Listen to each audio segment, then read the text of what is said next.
कक्षा दसम के भैया बहनों को शुभाशीष।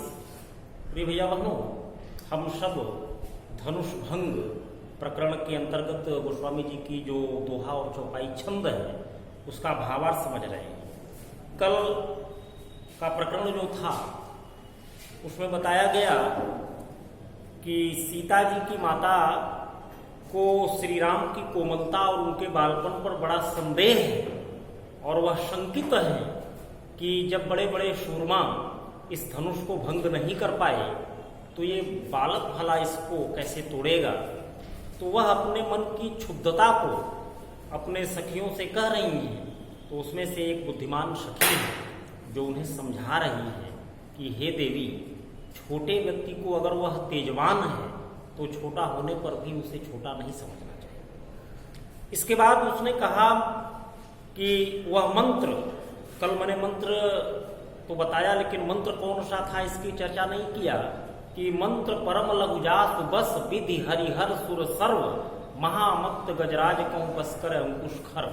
वह मंत्र बड़ा ही छोटा है जिस मंत्र के वशीभूत ब्रह्मा जी, भगवान विष्णु, भगवान शिव और समस्त देवता हैं। वह मंत्र ओम है। ओम का मंत्र जो है इसी के वशीभूत त्रिदेव भी हैं और समस्त देवी देवता भी हैं। महान मत वाले हाथी को वश में करने वाला जो अंकुश होता है वह भी हाथी की तुलना में बड़ा छोटा होता है। आगे वो समझा रही है, आप लोग ध्यान से समझने का प्रयास करिएगा कि काम कुसुम सायक धनु लीन्हे सकल भुवन अपने बस की नहीं। काम माने कामदेव, कुसुम माने पुष्प, सायक माने बाण, धनु माने धनु। कामदेव पुष्पों का धनुष बाण लेकर, देखिए जैसे भगवान शिव त्रिशूल धारण करते हैं, भगवान नारायण चक्र धारण करते हैं, ऐसे ही कामदेव का जो अस्त्र शस्त्र है वो धनुष बाण है और उसका धनुष और उसका बाण दोनों ही पुष्प का होता है। और वह पुष्प के धनुष बाण से सकल भुवन अपने बस की ने, संपूर्ण संसार को अपने वश में कर रखा है। काम कुसुम सायक धनुली ने सकल भुवन अपने बस की ने, देवी तजिए संशय रस जानी और भंजब धनुष राम सुनुरानी। अतः हे देवी, ऐसा मानकर आप अपने मन की समस्त शंकाओं का त्याग कर दीजिए और श्री राम इस धनुष को तोड़ेंगे ऐसा मन में विश्वास लाइए, निश्चित ही तोड़ेंगे। सखी बचन सुन भय प्रतीति मिटा विषाद बढ़ी अति प्रीति। सखी के सुंदर वचनों को सुनकर सीता जी की माता को श्री राम के सामर्थ्य पर पूर्ण विश्वास हो गया और श्री राम के प्रति जो उनका प्रेम था वह और अधिक बढ़ गया। सखी वचन सुन भय प्रतीति, प्रतीत माने विश्वास होता है, मिटा विषाद, विषाद माने कष्ट, उनका समस्त कष्ट दूर हो गया। बढ़ी अति प्रीति, और श्री राम के प्रति जो उनका स्नेह था और अधिक बढ़ गया। तब राम ही बिलो की बैदेही सभय हृदय विनवत जहिते ही।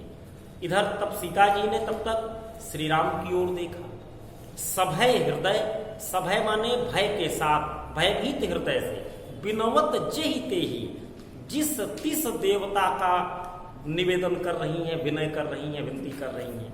क्योंकि देखिए जिस तिस का तात्पर्य यह है कि जब मनुष्य बहुत अधिक व्याकुल हो जाता है, बहुत अधिक घबरा जाता है तो वह जल्दी जल्दी जितने भी लोग, जितने भी आराध्य, जितने भी देवी देवता उसके दिमाग में आते हैं सबका वह स्मरण करने लगता है। इसलिए यहाँ कहा गया सीता जी बहुत व्याकुल हैं, इसलिए जो भी देवी देवता उनके मन में आ रहे हैं, ध्यान में आ रहे हैं, वो जल्दी जल्दी उन्हीं का सुमिरण कर रही हैं, उन्हीं का स्मरण कर रही हैं।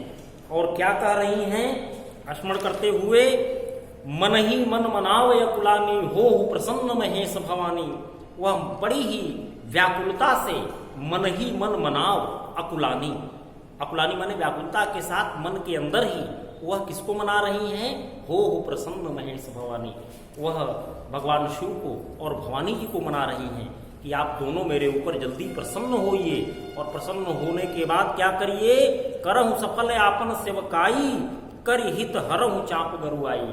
कि अभी तक हमने आपकी जितनी भी सेवा की है उस सेवा भाव को सफल कीजिए और उसके बाद कर हित मेरा कल्याण कीजिए, हरहु चाप गरुआई। चाप माने धनुष, गुरुता माने कठोरता।